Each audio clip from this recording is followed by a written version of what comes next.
staten skal ikke gå ind og aktivt forsøge at skabe ny kunst. Sådan noget som klima, som ikke kun er vores problem, men et globalt problem, som man selvfølgelig løse sammen. Alternativet er jo, at vi marcherer til grænsen og så siger, nu laver op på det her. Det er udvalgt parti. Kan ting fungere på markedsvilkår, så lad det. Er det her faktisk praktisk, og tjener det vores sikkerhedsmæssige mål? Det er altså ikke statens opgave at gå ind og danne fællesskaber for unge. Så i virkeligheden er det ikke de store økonomiske konsekvenser. Jeg mener, det er EU's opgave at forhandle de her kvoter og gå til forhandlingsbordet. Det er der, at debatten kommer ind, hvor er det nødvendigt og hvor er det hensigtsmæssigt.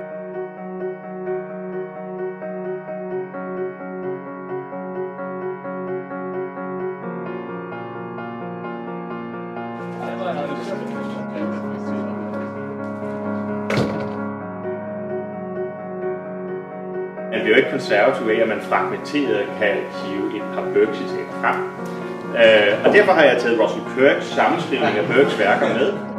Og er det måske ikke sådan med os alle sammen, at vi i virkeligheden alle sammen som mennesker er både gode og onde? Hvis man som 16-årig ikke er socialist, så har man ikke noget hjerne.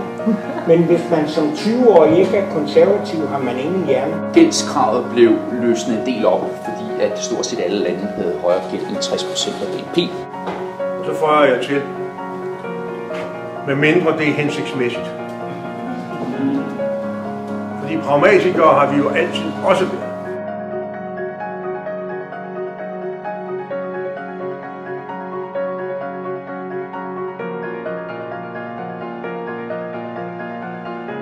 Dreng imod.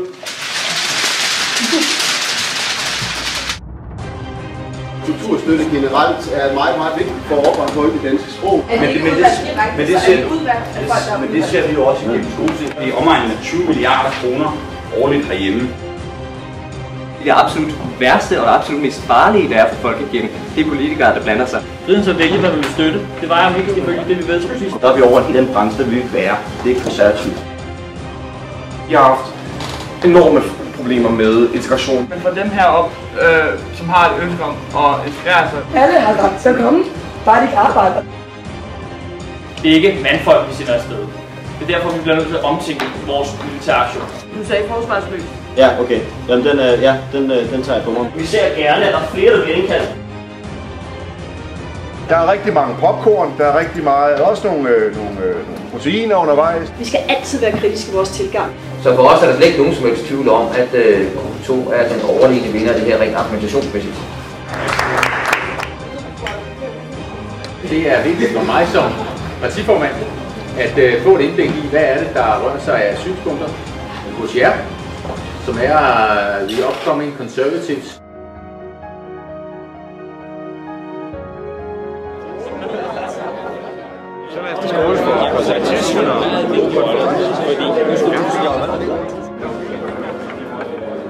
Jeg synes, det har været en rigtig sjov og inspirerende weekend at være her på K-Konsensus. Man får tid til at fordybe sig i nogle grundlæggende tanker. Så det har været en fantastisk samling af mennesker med en masse politisk talent. Jeg har lært en utrolig masse om politik og om sine egne holdninger. Mindst lige så dejligt at få lov til at have noget godt socialt samvær med andre konservative. Så har der været fantastisk gode foredragsholdere. Og møde dem i virkeligheden og rent faktisk kunne snakke med dem, debattere med dem eller over for dem. Det har været rigtig spændende. Så kan jeg varmt anbefale det, og jeg har nydt rigtig meget at være.